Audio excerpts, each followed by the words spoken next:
Welcome, fellow true crime enthusiasts, to today's case file, Murder in Modesto, the rigor mortis smile of Scott Peterson. This is not just another episode.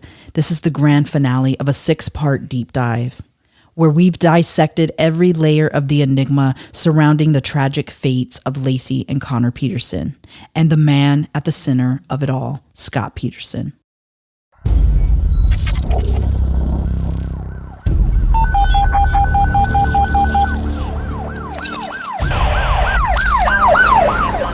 Year-old male, 211 Silver Hollow Road, between Lane Road and Cross Patch Road. Welcome to Body of Crime, your go-to true crime podcast, where we plunge headfirst into the gripping world of criminal mysteries. Join your hosts, Jose Medina, Crystal Garcia, and Alicia Anaya, as we deliver the full stories, immersing you in the heart of each case. With spine-chilling cases, in-depth analysis, captivating interviews, and a comprehensive examination of the evidence, embark on a thrilling journey with us as we explore bone-chilling cases from around the globe. Whether you're a seasoned true crime enthusiast or a fresh face in the genre, we guarantee to keep you on the edge of your seat. So put on your detective hat, grab your notepad, and get ready to dive into the thrilling world of Body of Crime.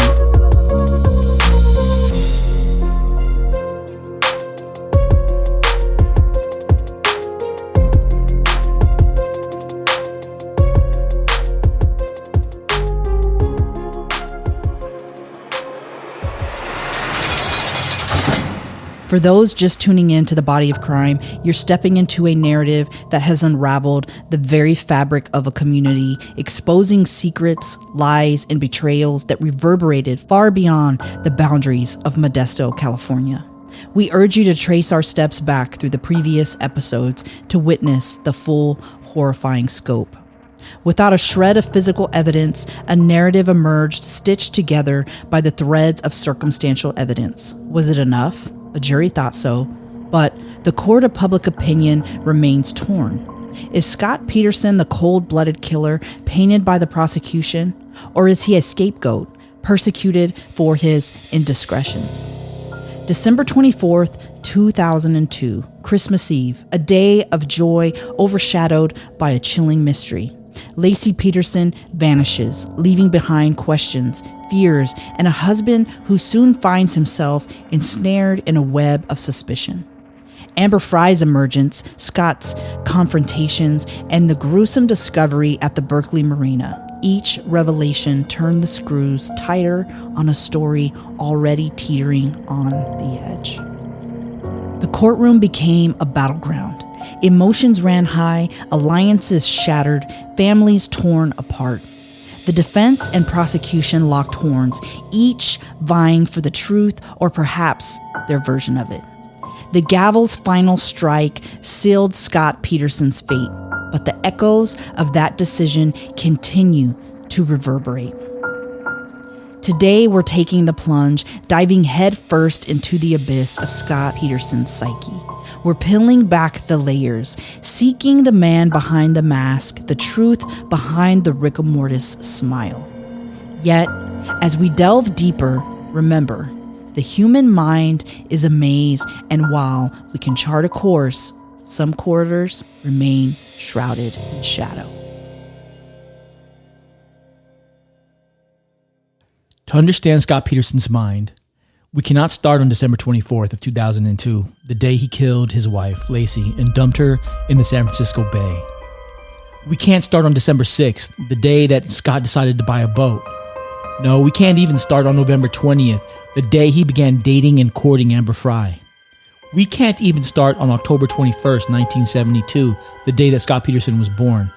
In order to trace the rot to its beginning, the ground zero, we have to go all the way back to 1945, the day that Scott Peterson's grandfather, John Latham, was horrifically killed by a former employee, Robert Sewell. John owned a tire and salvage lot in San Diego, California, and on December 20th of 1945, while preparing to close shop, Robert Sewell bashed in John's head with a rusty pipe. Robert had been fired a few days prior and had returned to rob the business owner.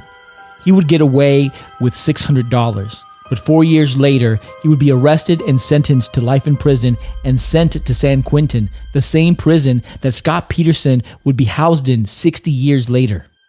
Dr. Keith Ablow, a forensic psychologist who worked for Court TV and the author of Inside the Mind of Scott Peterson, states it best when he says that Scott's broken psyche began to shatter long before he was born. Scott's mother, Jacqueline Latham, who would later be known as Jackie Peterson, would have barely been 2 years old when her father was brutally murdered a few days before Christmas. Jackie's mother, Lita Helen Hickson Latham, unable to handle the trauma of losing her husband so young and with 2 other boys to care for, put all 3 of her children in an orphanage, the Nazareth House in San Diego, California. The Nazareth House was part of a series of Nazareth houses founded by the Sisters of Nazareth, a Catholic congregation. It served as an orphanage in 1945 and should have been a safe place for Lita's children to live until she was more capable. Unfortunately, it would later be described as a cesspool and breeding ground for abuse, with children coming forward years later with lawsuits and charges over physical, emotional, mental, and even sexual abuse taking place. It would eventually close its doors to children and was converted to an assisted living facility years later. Jackie would live in this environment for 11 years until she was 13 years old. Although she would never admit to experiencing any abuse personally, Jackie would tell stories of the nuns having to go door to door begging for food and money to sustain the orphans, and recalls the squalor of living in the orphanage, separated from her brothers as they kept boys and girls in different buildings. Clinical research has shown that separating children from their mother within the first 2 years of the child's life leads to an overwhelming feeling of abandonment, rejection, worthlessness, guilt, and helplessness, even for short periods of time. Children later experience higher delinquency rates, higher teen birth rates, and are 2 to 3 times more likely to end up in jail as adults. These were Jackie's building blocks as she left the orphanage at 13 years old and went to care for her sick mother.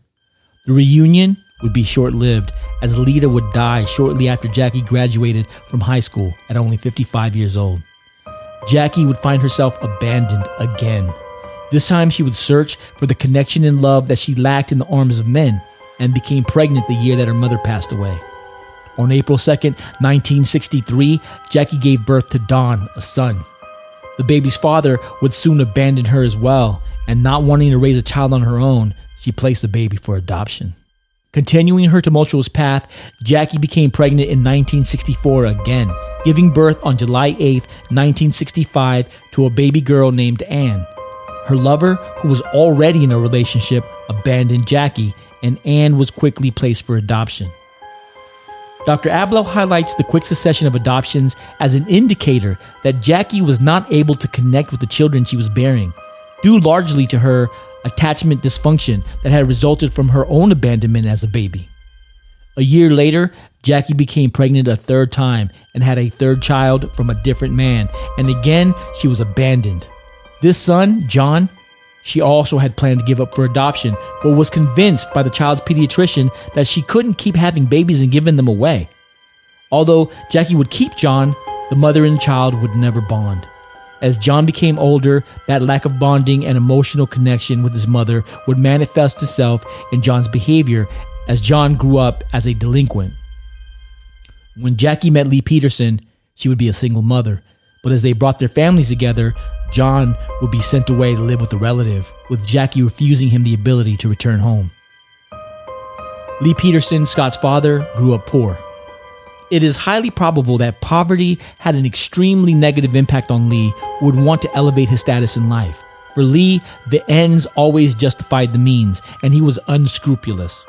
He lived beyond his means, driving Ferraris and Rolls Royces that he couldn't afford, and using an alias to avoid bill collectors when he couldn't pay the bills. Family members would describe him as cold and detached, who never bonded with his children, and left his previous marriage to escape children that he didn't like having around. This might explain why John was sent away. Jackie and Lee were 2 perfect pieces of a dysfunctional puzzle. Both appeared to have dissociative personalities and an inability to emotionally connect with their offspring. Scott would be their only child together. In October of 1972, shortly after his birth, Scott contracted pneumonia and had to be hospitalized and placed in a breathing bubble for several weeks. This separation from his mother at his most initial moments of life would likely compound with the lack of emotional connection he would later experience from both Jackie and Lee. Scott's developmental psychology and his behavior as a child would assimilate to survive in the environment that he found himself in. He would learn to adapt by being the perfect child. He would avoid being rejected and thrown out like his other siblings had been. Jackie and Lee would describe their shiny baby boy as a golden child who was quiet and well-behaved. He was so well-behaved that Jackie and Lee once forgot him at a restaurant, with the waiter having to chase him down yelling, "Hey, you forgot your baby." This is most likely where Scott began developing his technique of mimicking behavior. By mirroring his parents, he gained acceptance, and so it was only natural that Scott took up golfing at an early age, as it was Lee's favorite pastime. Soon Scott was beating Lee at golf, and it made his father proud. Lee would brag about his golden boy, saving no expense to give him the best education, the best opportunities, the best childhood experiences, as he and Jackie painted the picture of the all-American family, a family that was on the right side of the tracks. Long gone were the days of the orphanage where Jackie had to rely on the begging nuns for food. Long gone were the days of poverty for Lee.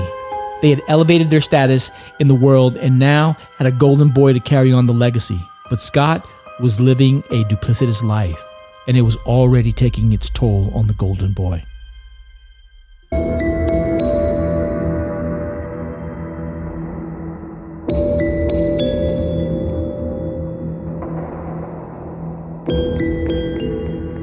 What to me is very unique with Jackie is that she was so very young whenever she went to stay at the orphanage. And, some people will say that up until 2 is probably the most critical phase of a young child's life, especially with bonding and the nature versus nurture piece. But that actually goes up until they're 6, 7, 8 years old. So when you think about that, she spent those years away from a mother and away from a father. And I can almost bet you that her mother wasn't even showing up for those weekly visits. Maybe she was in the beginning, showing up every week to see the kids, but that probably began to space out as time went on. And it probably became more of that's just where they were going to be. And that's a long time to be there. 13 years is a long time to be in the orphanage. And it was not a good place to be. The orphanage was a bad place to be. It was fraught with abuse, physical abuse, with them locking the kids in the closets, hitting them with rulers, punishing them regularly for multiple reasons. It was fraught with sexual abuse, especially of the girls. And there's a lot of research that talks about siblings being separated and how damaging that is, because already it's traumatizing for a child to be taken from their home as it is anyways. So then you add on top of that they're getting split from something that's familiar to them. It becomes problematic for them. They don't do as well in school. They can have behavioral and psychological problems, and that would manifest in probably all of them. Yeah. And you're trying to understand, as a kid, you're trying to understand, what did I do wrong? Right. Why am I being thrown away? And you don't understand, well, dad got murdered. You don't understand, well, mom's having a difficult time dealing with that. All you know is that you're not wanted. You're being thrown away. And this will become what allows her to arbitrarily just have kids and give them away. That's not a normal thing. Right. To carry a kid to term, have a baby and go, okay, I don't want this one. I don't want this one either. And I don't want this one. The other thing too is that a lot of kids experience, just like in foster care, whether it's from moving around so much or being exposed to different adults and adults that aren't treating you good, that are abusing you, they begin to each time lose their trust in the adults whose care they're in. And so because of that, that can create some disconnection as well with making connections in your regular life as you get older. Sure. And it's really crazy that this pediatrician convinces her to keep this last boy, John, before she meets Lee. I think part of her problem with her relationships was I don't think she was able to connect with those relationships either. I don't think she knew how to be in a relationship because she had never really been in one, not even a family relationship. Not with her brothers, not with her mom, not with the nuns. Well, and then if she's not in a good relationship, so you're with somebody, you're with a married man and you get pregnant, yeah, he's not going to want you to have that baby. So Yeah. I think it made it easier for her. And because it was so easy for her mom to take her and leave her and basically not come back, that kind of transfers over to her. So that becomes something that she views as being normal. Eventually, Don finds his mother and he connects with her, and he finds his sister, Anne, and he encourages his sister, Anne, to meet his mom as well. And so eventually those two children that were given up for adoption, they find their way to Jackie. Right. Anne talks about in her book, Blood Brother, that when she first went to go meet Jackie, she really expected for Jackie to have some type of explanation as to why she was put up for adoption. Or she wanted her to like have a sense of like, I felt bad, like I was struggling, I couldn't take care of you. Like she expected that narrative. Right. But she never got that narrative. It was more like, oh, hey, you know, what's going on? Like I haven't seen you forever. Like, you know, and I think it was something that kind of sat not very well with Anne. I never thought you were going to catch up to me. Yeah, probably not. Yeah. And she didn't act like, oh, you know, I always wondered where you were. I always wanted to know how you were doing. And when they reunite, it's super awkward for Anne, especially for Anne, because she doesn't see like the nervousness in Jackie or the regret or like, I'm sorry. She never saw that from her. And that's something that I don't think that Jackie was capable of. I don't think so either. You have Anne who is going to be uncomfortable. She doesn't know this person. She's got some questions. You know, you're expecting that other person is also going to be, you know, uncomfortable. Like they're going to be nervous. And so when you're connected and now your energies are completely different, it's going to be strange. Well, this person isn't even uncomfortable. They're just cold. Like I'm some random person. And one of the things Anne talks about when she talks about Jackie is that Jackie has a tendency to not tell the truth. Jackie has a tendency to stretch the truth a little bit to fit her whatever narrative she wants. It really allows you to see where Scott learned it from. Some of what would happen with the kids is experienced even while she's still pregnant with them. So I think even during her pregnancy, whatever feelings she's having, whatever she's telling herself, whatever, I think all of that is part of it as well. And I think what really made the big difference for Anne and for Dawn, so Dawn's the oldest and then Anne, is that they both were blessed to have gone to good homes. Right. And so their direction in life was a lot different than the rest of the Peterson kids. And then when they get together, the only kid that they have together is Scott. And when he comes into the relationship, he left his kids with his ex. So growing up in the home was really only Scott and for a small time, John. And John is the one who he had his ID card and dyed his hair to look like him. Right. So what's interesting about all of this is that the exposure that Scott gets and that his brother gets to Jackie is very different than what Dawn and Anne get, because Dawn and Anne get adopted off. Now, Lee Peterson, fast forward, she's met this guy, they have a kid together, he's going to be a good father, things are going to kind of move in the right direction, but no. Lee Peterson is basically the male version of Jackie Peterson. Right. And so they're a match made in hell. Basically, yes. So Lee Peterson comes to the relationship and he also appears to not want to be a family man and not really want to have kids or have anything to do with kids. And he also has a hard time making connections. Right. And I believe that his life of living in poverty really played a large role in how he started feeling once he started making money and how he wanted people to perceive him. So It was more about the image. He needed everybody to see this image. And I think where he kind of gravitated to Scott really wasn't even about the fact that Scott was his son. It was that Scott was able to give a further illusion for him and Jackie of their family and how they appeared to the outside world. It gave them a status level upgrade, but it really wasn't about like caring about the direction that Scott went in or how Scott was doing or any of that.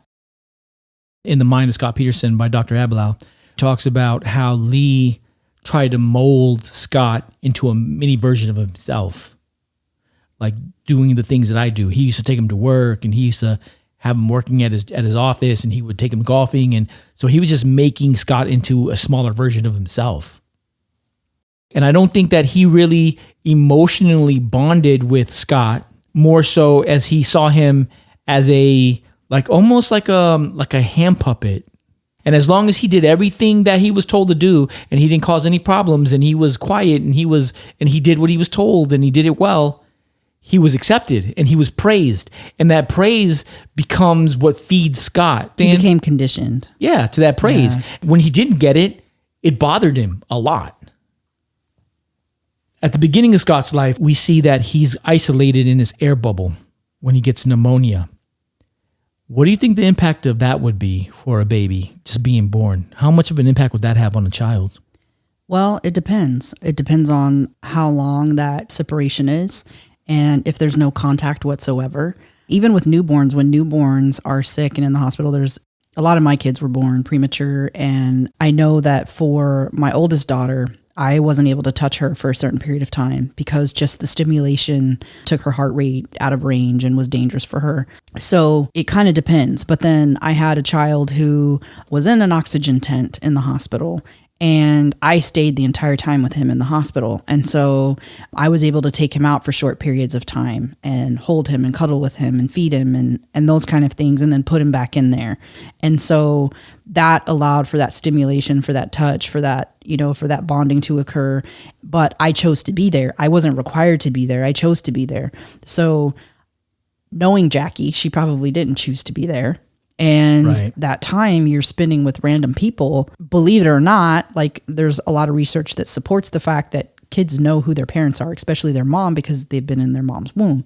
So he would have known that that person wasn't there, and there would have been a lack of connection. We talked a little bit about Scott and how he begins to mimic the people around him. He is like his mom when he's with his mom. He's like his dad when he's with his dad. As he becomes older, we start to see the same behavior in his relationships. So when he's dating someone, he is like that person, and he takes on their characteristics. We kind of talk about the fact that he was dating a vegetarian, and when she was a vegetarian, well, he became a vegetarian as well. So he did not have his own identity at all, and which made it easy for him to be able to do that because he didn't have his own identity. So he just assimilated to whatever environment he was in like a chameleon and rolled with it. And that can happen by you being conditioned from a young age. When your kid gets hurt and some people will be like, oh, and so the baby turns around and so the baby starts crying because the baby thinks that your reaction means they're supposed to be hurt and crying, right? But what I used to do with my kids was when they obviously weren't hurt and bleeding, when they'd fall and get hurt, when they'd look up at me surprised, I would clap. And I'd be like, oh, you're good, and they'd be fine. They'd smile or they'd laugh or whatever. But when a kid looks to you and sees that their expression is supposed to be something or their reaction is supposed to be something, they mimic it. And that's what happens when you're young. And so if he was constantly experiencing that, where if he responded in a certain way, he was shut down, then he's going to be conditioned to assimilate to that environment based on how he's been conditioned this whole time. It also feeds into his ability to get close to girls because it really helps him with the women. The more that he's like the person that he's trying to be with, the more they have in common, or the more it seems like they have in common, the more things that they do together that she likes as opposed to what he likes. He never really comes up with his own desires, his wants. Right. He just kind of goes with whatever everybody else wants. And so you see this a lot in his relationships, and then you see it with Lacey as well when he gets into a relationship with Lacey. Scott learned at a young age to suppress his wants and needs, as Jackie and Lee taught Scott to view his needs as irrelevant to their needs.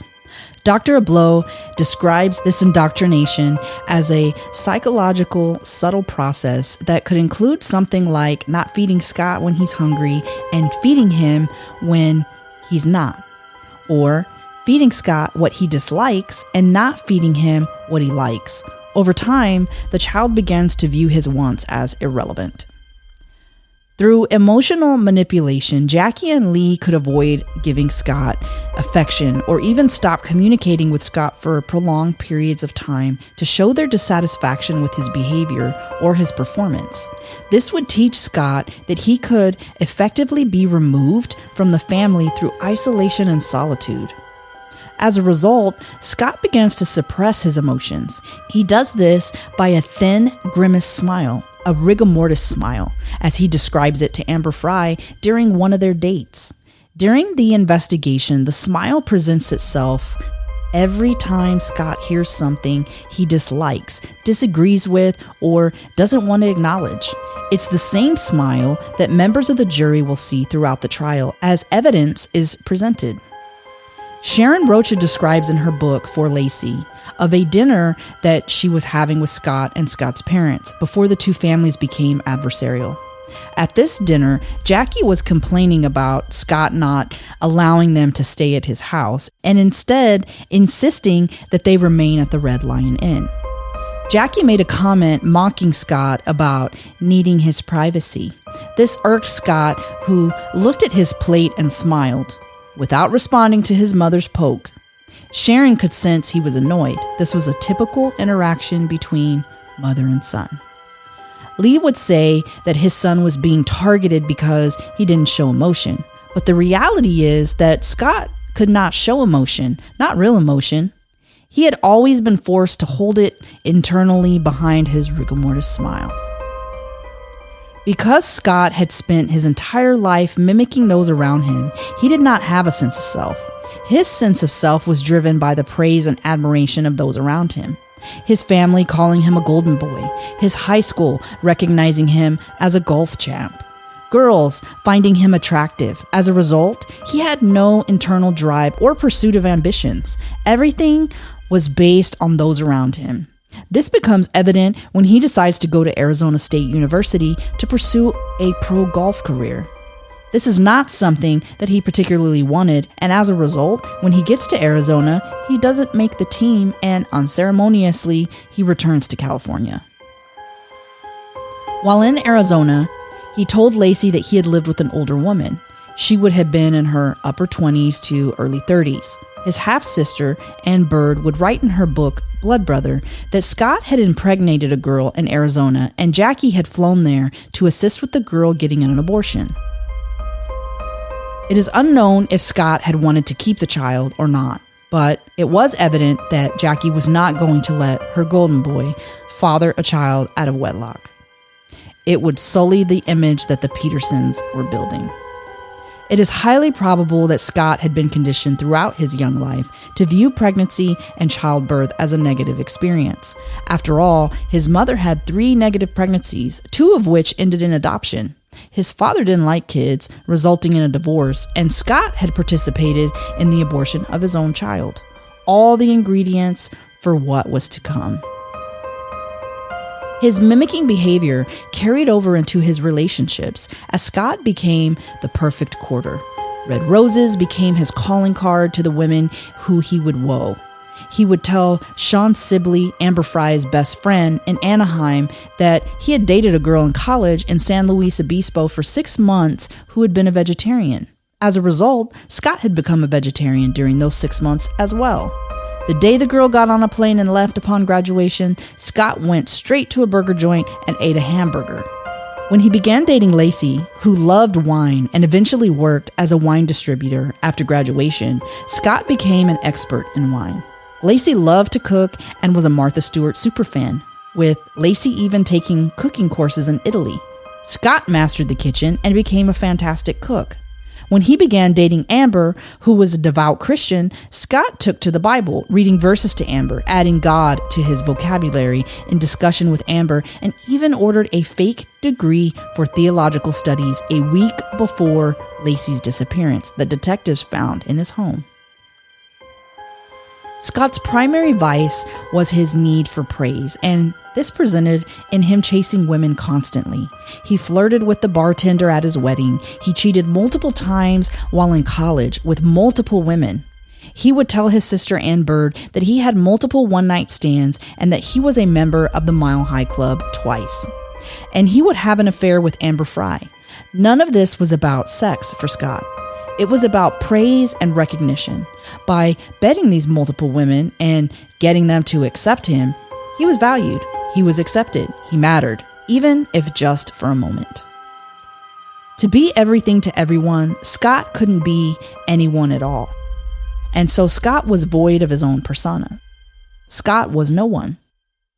This presented itself in his constant complex lies, extremely detailed and intricate lies that even Scott seemed to believe as truths. We would eventually hear some of these lies in his calls with Amber Fry, with fake service disruption, tales of white rabbits that come out of nowhere while he's jogging on a country path that never existed, and a fake picture of him fishing in Alaska on a trip he never took. Scott's lies would be the life he would wish for. A life of leisure, a bachelor's life free of constraint and responsibility. A life where he can pursue praises of women who find him irresistible. Scott would make a comment to Amber Fry one day while at a restaurant when Amber returns from the bathroom about a gay waiter hitting on him. He would tell her it's totally flattering when another guy finds you attractive. Ann Bird would tell a story about Scott going out with some friends to a gay bar and coming home depressed and down because no one had hit on him the whole night. Scott needed praise to survive like he needed air to breathe. It's why he couldn't divorce Lacey, and it's why he refuses to admit what he's done.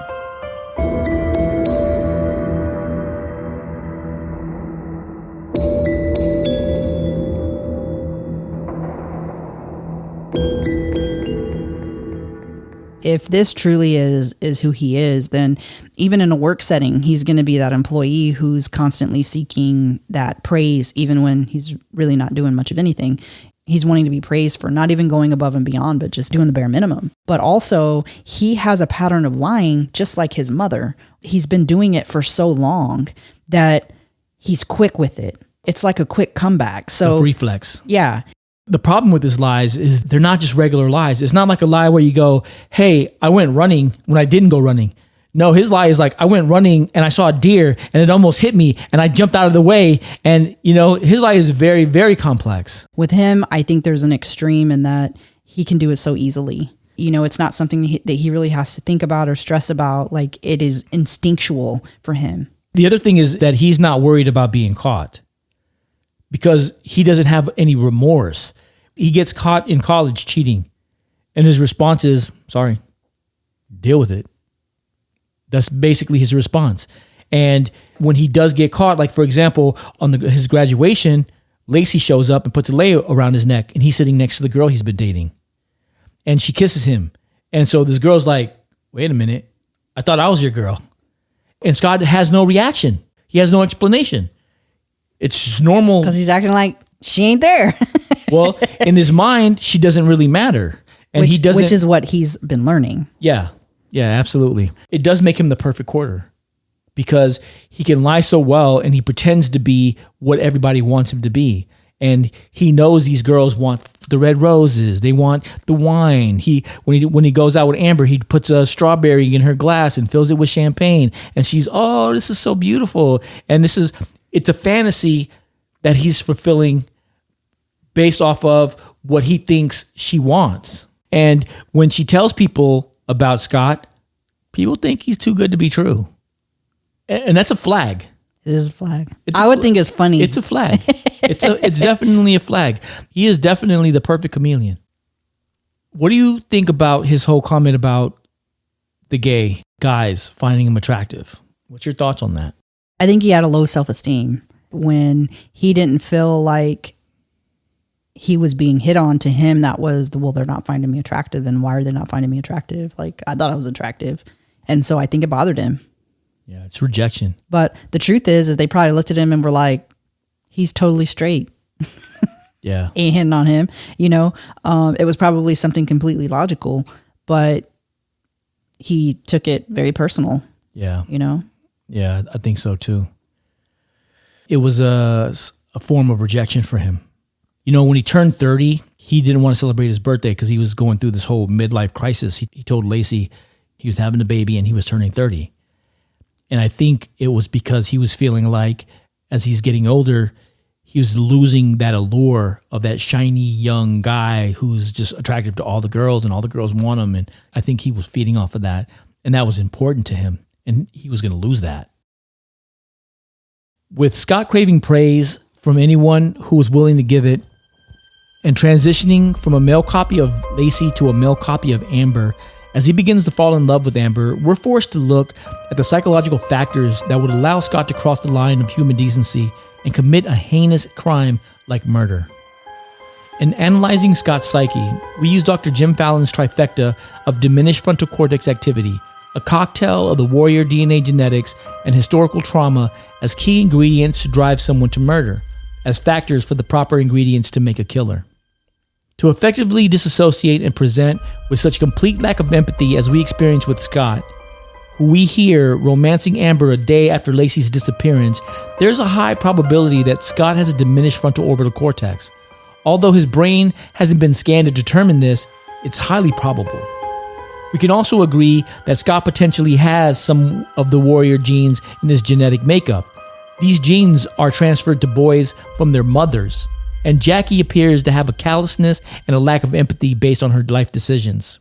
Finally, although there's no physical or sexual abuse of Scott, we can see a deep level of psychological abuse in Scott that stems from his mother's detachment and void of connection to her son. This presents in his mimicking behavior and lack of self-worth. When assessing Scott's psychosis using the dark tetrad, which include narcissism, Machiavellianism, psychopathy, and sadism, we find some correlation there as well. Scott is definitely a narcissist, which stems from his inability to function without constant praise. He has a constant obsession with being seen as intelligent, handsome, and successful. His lies drive that perception in others to view him as he wishes to be viewed and not as he is. When one of his teachers says Scott was kind of smart in an interview, Scott responds with, "I'm very smart." Scott also has a high level of Machiavellianism. This is also a trait that his father Lee exhibits. The end always justifies the means for Scott. Men with a high dose of Machiavellianism tend to be charismatic and charming. Typically, these types find it easy to move away from close relationships when they no longer serve their purpose. We see this behavior in Scott with the girls that he cheats on when he's in college, often being non-responsive to their outburst or anger when he's caught.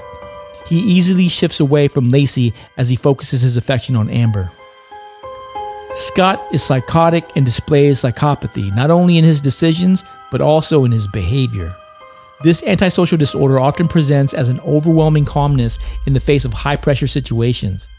We see this with Scott on multiple occasions, but most predominantly in his first interrogation with Detective Broschini. He lacks any sense of guilt, even going so far as to tell Diane Sawyer bold-faced lies that can easily be disproved.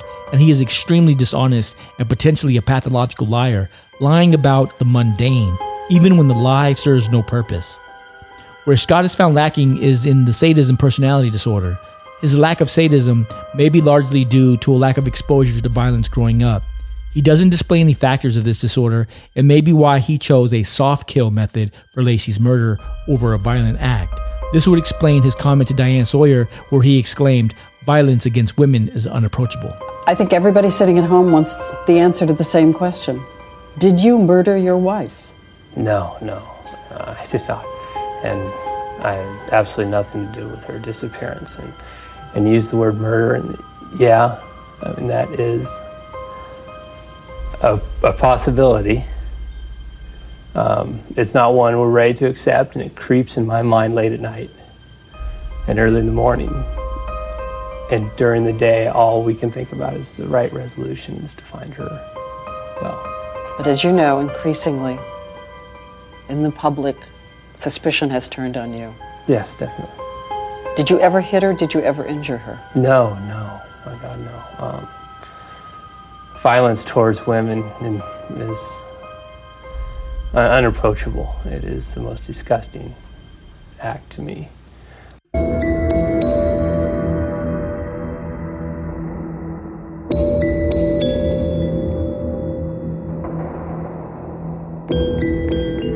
Scott really received the perfect storm, between his mom having the life that she had, his dad having the life that he had, and then them together bringing him into the world really was the start.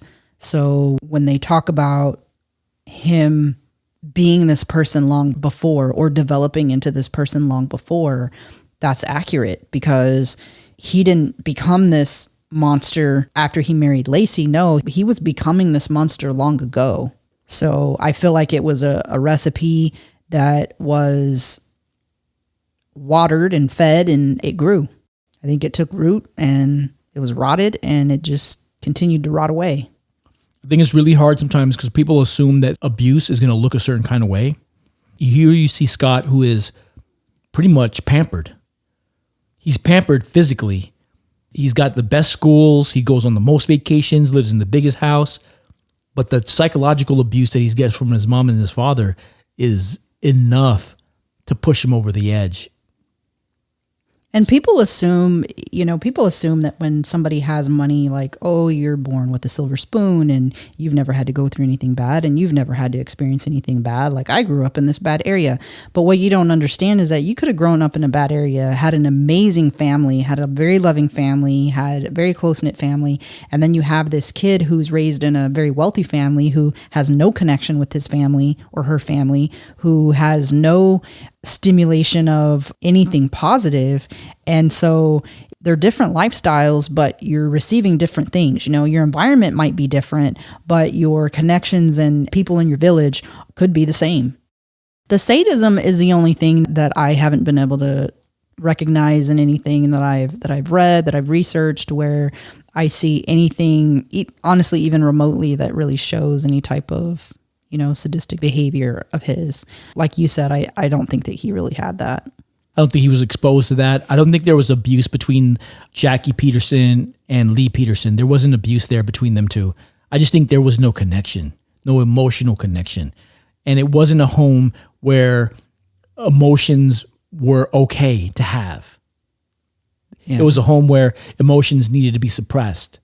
And in one of the situations where Jackie was at, I can't remember whose house, I think it was at Sharon's house, where they were watching the news, and one of the reporters was talking negatively about Scott, and Scott began losing his temper.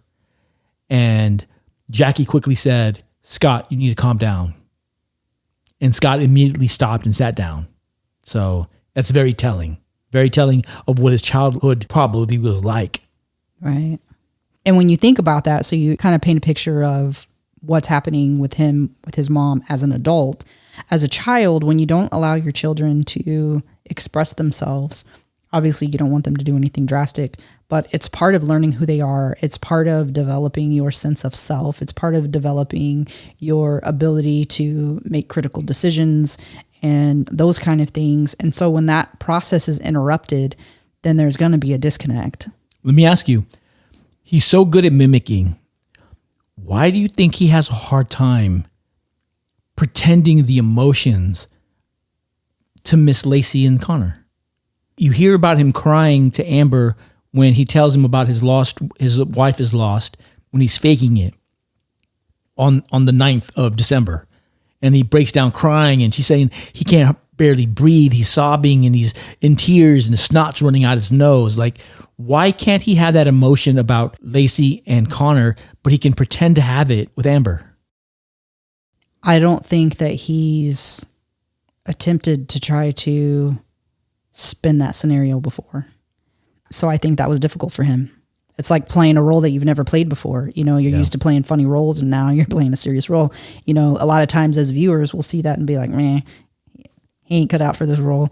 I think that was probably his case. He wasn't used to having to play he could do the whole smile when you're upset. He could do the whole be quiet when you're angry. But when it came to be sad when you're not sad, I think that was hard for him because that wasn't something he was used to having to do. It wasn't in his toolbox. No, he didn't have that tool. When we turn to the experts that have assessed Scott Peterson's psychology, we find many that align with our perspective. These include notable experts like Dr. Alexandra Stevens, a forensic psychologist who has emphasized that individuals like Peterson often demonstrate traits associated with narcissism or even sociopathy. She mentioned Scott's ability to compartmentalize, to separate different facets of one's life entirely.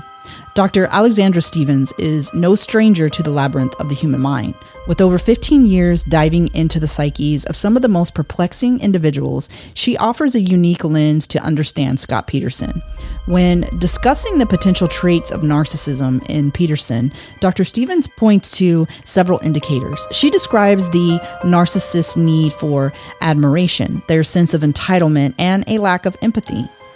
It's not just about vanity, she explains. It's about an inflated sense of self-importance. They believe that they're special, and because of that, they expect preferential treatment. But Dr. Stevens quickly adds a layer of depth to this analysis. Narcissism, she explains, isn't a monolithic trait. It exists on a spectrum. While some might have mild narcissistic tendencies, others exhibit severe forms, nearing what professionals label as narcissistic personality disorder. The narcissist needs to be the center of attention, and anybody else that's getting any attention is a threat. Anybody else that's getting laughs, anybody else that's getting focused on, anybody else that's of interest, we need to get rid of them because all the attention needs to be on the narcissist. They have a really pathological need for admiration. They need people to tell them how smart they are, how interesting they are, how special they are, show them how entitled they are. And if that doesn't happen, they get very upset. They get very frustrated, and they can go on the attack. And when we say a lack of empathy, these folks just don't have the ability to stand in somebody else's shoes. Somebody might show up late to work and you say, "Oh, you're never late. What happened?" They might say, "Oh, just as I was leaving this morning, my dog got out and was hit by a car and killed my dog." What would be a normal reaction? People would go, "Oh my gosh, you must feel terrible. I'm so sorry." Not a narcissist. A narcissist doesn't have the ability to identify with that person's feelings. So they might say, "Well, you're here now." Or, "What kind of dog?" "Well, you'll have to get another one." So anyway, what I was wanting to talk to you about, they have no ability to reflect feelings. They have no ability to identify with what that person might be experiencing at the time and be empathetic. Now, this is different from sympathetic. I'm talking about empathetic, where they can identify with that person's feelings, put themselves in their position for a minute, and understand how they might be feeling. They don't have that ability, which is why it's very difficult for them to ever have a close relationship with anybody. So we're talking about a sense of self-importance and entitlement, preoccupation with fantasies. They create this world of how special and how important they are. They believe that they're special. They believe that they're unique. They're very exploitive.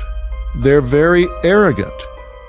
So you'll see them doing something that you would think, "Oh my gosh, they must be embarrassed about this."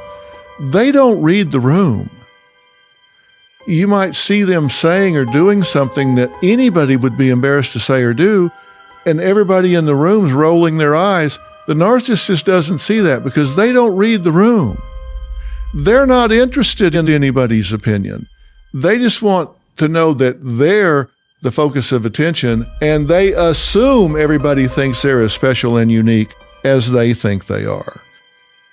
In Peterson's case, the ability to lead a dual life, to compartmentalize his actions with Lacey and his affair with Amber Fry, suggests a more profound ability to disconnect from the emotional ramifications of his decisions.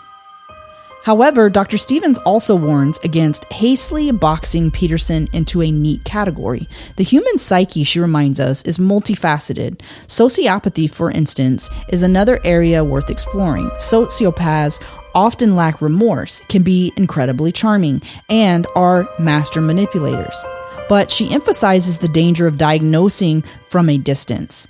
We can identify patterns and behaviors, she notes, but a complete understanding often requires deeper, direct evaluation.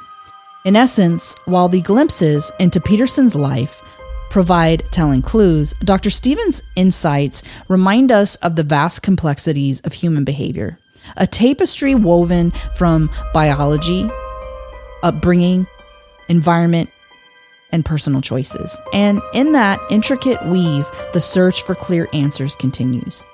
Another perspective comes from Professor Leonard Matthews, a criminal profiler with over 2 decades of experience. He points out patterns seen in other cases, the charm that masks the deceit, the coldness hidden by everyday interactions. Yet he reminds us of the uniqueness of each case, stating each individual has their triggers, their breaking points, their reasons. Our job is to piece them together, but sometimes the puzzle remains incomplete. While these expert opinions shed light on possible psychological explanations, they all resonate with a common theme. The human mind is intricate, and its motivations at times remain elusive. We can speculate, analyze, and theorize, but there's always an element of mystery, a part of the story that stays hidden in the shadows.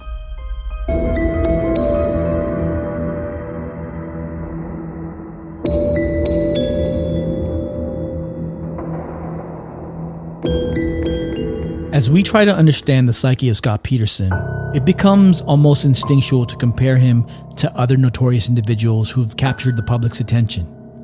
How does Peterson's profile align or diverge from other infamous criminals?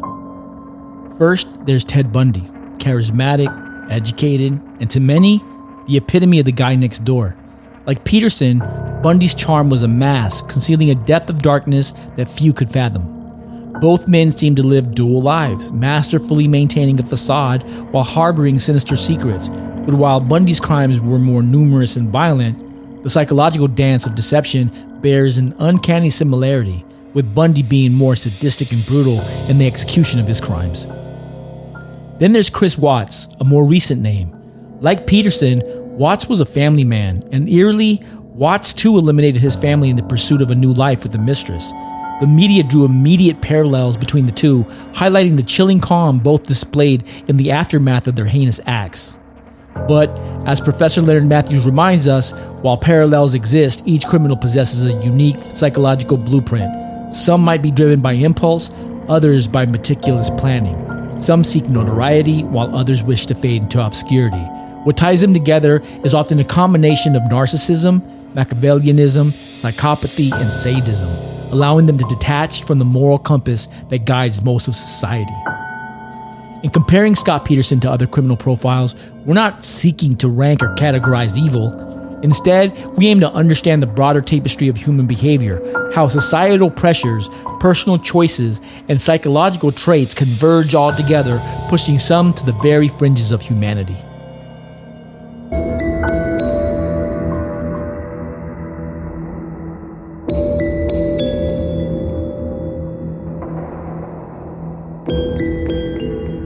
Psychology is very complex, and there's no exact measure where you can say Ted Bundy is just like Chris Watts, like they're on the same level. There's things that are different. There's things that happen differently with their parents, with their environment, it's like putting 3 people next to each other and saying, I want you to cook this meal and put your own spin on it. So you've got these 3 meals and they're making the same meal. Let's say that they're making spaghetti. They're all making spaghetti, but they're all putting their own spin on it. That's what happens with each one of these individuals psychologically. So one person might put more salt. One person might put more pepper. And even though they all have salt and they all have pepper, they're going to taste different because they all have different levels of salt and pepper. Right. And I think the same goes for psychology when you're trying to, look at somebody and say, well, what makes this person tick? What makes this person do what they're doing? They could have a lot of similarities. They might all have that one component, but one of them might have a component that's off the charts because maybe that kid was abused every single day, 4 times a day, whereas this other person was abused once a day. So those levels are going to be different. I don't think that there's ever going to be two individuals who you're going to be able to put side by side and say they have the same psychological makeup. It's just not going to happen. Right. And I think it's really easy for people to think of it as like a code. Your number is 1, 2, 3, 4. His number is 1, 2, 3, 4. You guys are exactly the same. And what we realize is that when we look at those three factors that Dr. Fallon talks about, which is preorbital frontal cortex, the diminishment of that part of the brain is going to be on a spectrum. Right. It's not going to be, it's either all there or all gone. It's going to be, well, maybe it's 75%, maybe it's 85%, maybe it's 30%. That's like your salt or your pepper of what you're deciding to put into the mix. And then you have your 10 DNA genetics warrior genes. And somebody may have 10, but another person may have 5. One person may have 1. So again, you're on a spectrum. So that combination, then you have trauma. Well, you can have sexual trauma. You can have physical trauma. You can have psychological trauma. You can have all three. You can have a combination. The severity can be different. Right. So there you're really talking about probably 1 million different variables of combinations that you put together to come out with that psychology that creates a person who is capable of committing a murder. And the way that presents itself is going to be based off of their experience, their exposure to violence, their surroundings. Are they nurtured? Are they not nurtured? Or are they having good experiences? You can even have someone who has no prefrontal orbital cortex activity at all. You can have someone who has all 10 of the warrior genes. You can have someone who's had the most traumatic experience that you could possibly imagine. And that person doesn't become a murderer because they have good influences in their life. They have a good role model. They have good mentors. They have good friends. They have a good environment. Maybe not when they were growing up, but now they have those things. They have good relationships. They have a good person who is a good partner to them. Like that all can be the thing that stops a person from becoming a killer. Right. So just because all those markers are there doesn't mean this person is going to be a killer. If that was the case, it'd be so easy to just be like, okay, you go ahead and step forward. You're going to be a killer, so I need you to go ahead and step into your cell. You know, Right. I think there's a movie called Minority Report that at one time like would look into the past and go, oh, this person has a probability of committing a murder, and then they would go arrest him even before he committed the murder. You know what I'm saying? And it's kind of like that kind of mindset. There's no indicators. Right. These are all just markers that we can see. And most people can look at their lives and say, man, if my life would have continued in that direction, or if I would have, I would have been a completely different person. That's how it goes sometimes. Yeah. As parents and as people in a village of children, sometimes we're not good with our recipe methods. Sometimes we shake things up and we shouldn't. Sometimes we put things in there that we shouldn't, and without even realizing it, not intentionally. Unfortunately, sometimes we can have an influence on that. The trial of Scott Peterson wasn't just a legal proceeding. It was a media spectacle, a national event that had millions glued to their screens, hanging on every twist and turn. Peterson, clean-cut and often emotionless, sat in the defendant's chair, the weight of evidence and public opinion pressing down on him. Throughout the trial, the prosecution painted a picture of a man trapped by his own web of deceit, willing to go to the extreme lengths for freedom from familial responsibility. Evidence such as the boat purchase and concrete anchors became central pieces of the narrative. His relationship with Amber Fry, underscored by recorded phone calls, further deepened the intrigue. Yet, what stood out to many wasn't just the evidence, but Peterson's own demeanor. Some saw a stoic figure, perhaps overwhelmed by the gravity of his situation. Others perceived arrogance, a man confident in his ability to escape the noose of justice. When the verdict was read, guilty of first-degree murder for Lacey and second-degree murder for their unborn son, Connor, the nation exhaled a collective breath, either of relief or disbelief. But Scott did not react, only smiled his rigor mortis smile. And with his sentencing to death, the legal chapter closed, but the public discourse, that continues to rage on. In the aftermath, Scott Peterson became a fixture in the annals of American crime. Documentaries, books, debates, his name continues to echo long after the trial's conclusion. Beyond the media frenzy, the case forced society to confront uncomfortable realities. The masks people wear, the secrets lurking in suburban homes, and the lengths some might go to escape perceived shackles of responsibility.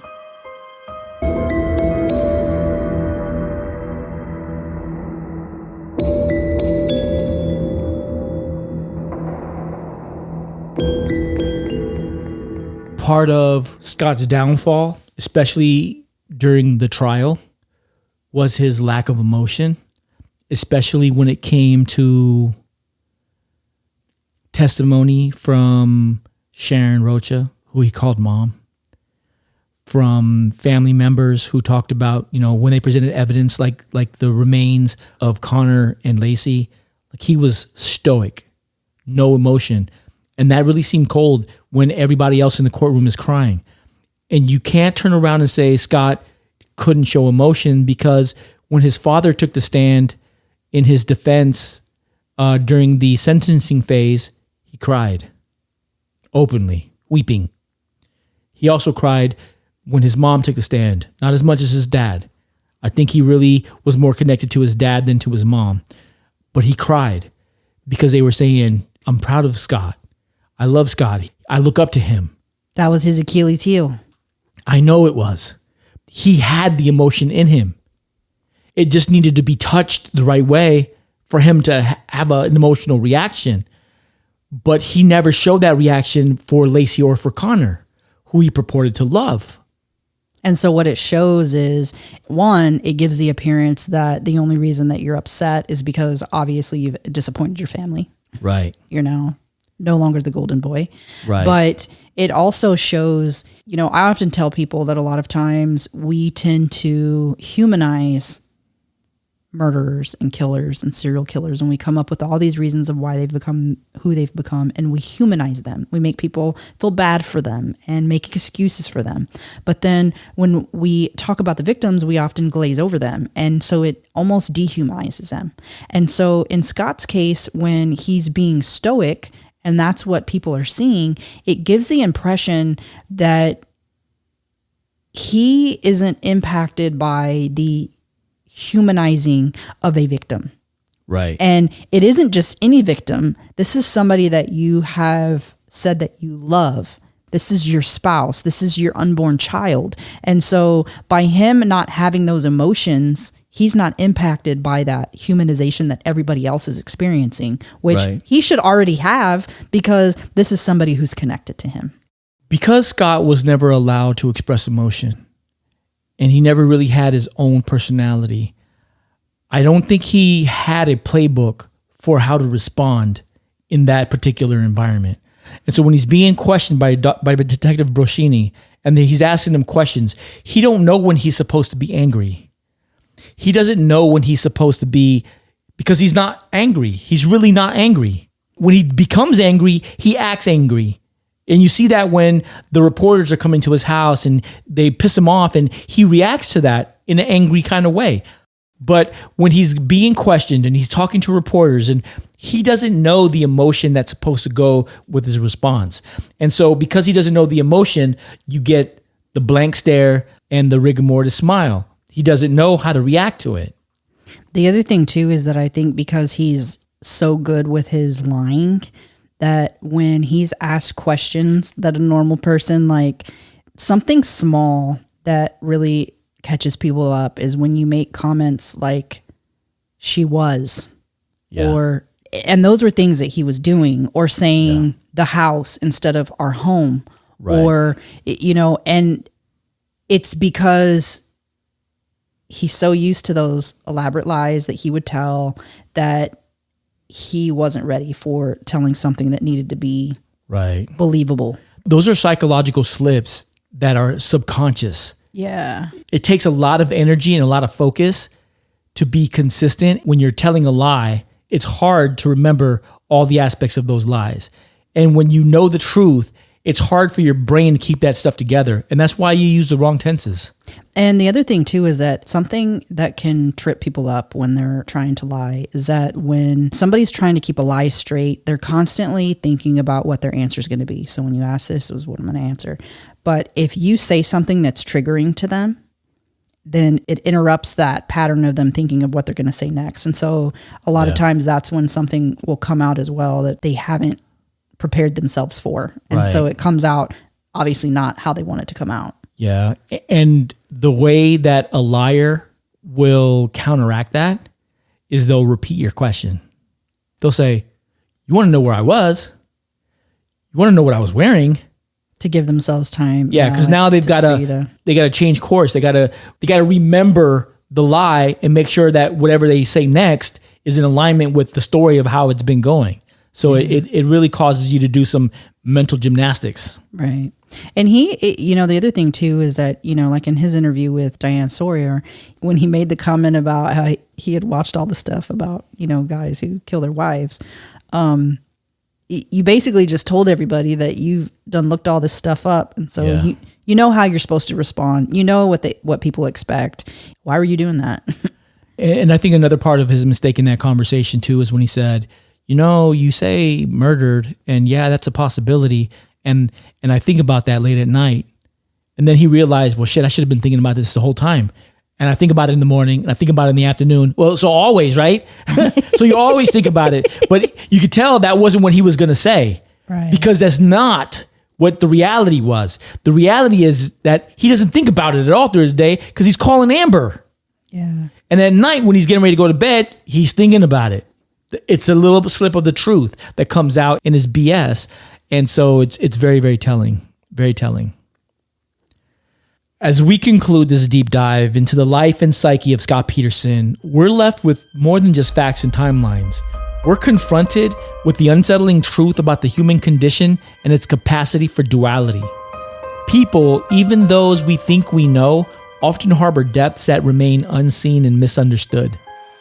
In our quest to understand, we've journeyed through his early years, we've examined the dualities of his life, we've weighed expert opinions, and we've relived the tumultuous days of the trial. But perhaps the most profound realization is the acknowledgement of our own limitations in truly deciphering the complexities of the human soul. Scott Peterson's story challenges us, urging us to look beyond the surface, to question our own biases, and to grapple with the mysteries of human behavior. It's a stark reminder that behind the headlines and behind the verdicts and the public's opinion lies a complex web of emotions, choices, and circumstances. As we move forward, let's carry with us not just the story, but the lessons that we learn. The importance of empathy, the pursuit of understanding, and the recognition that each of us in our own way grapples with our own duality. Thank you for joining me on this. Thank you for joining us on this journey. Until next time, keep questioning, keep reflecting, and always seek the truth that lies beneath the rigor mortis smile.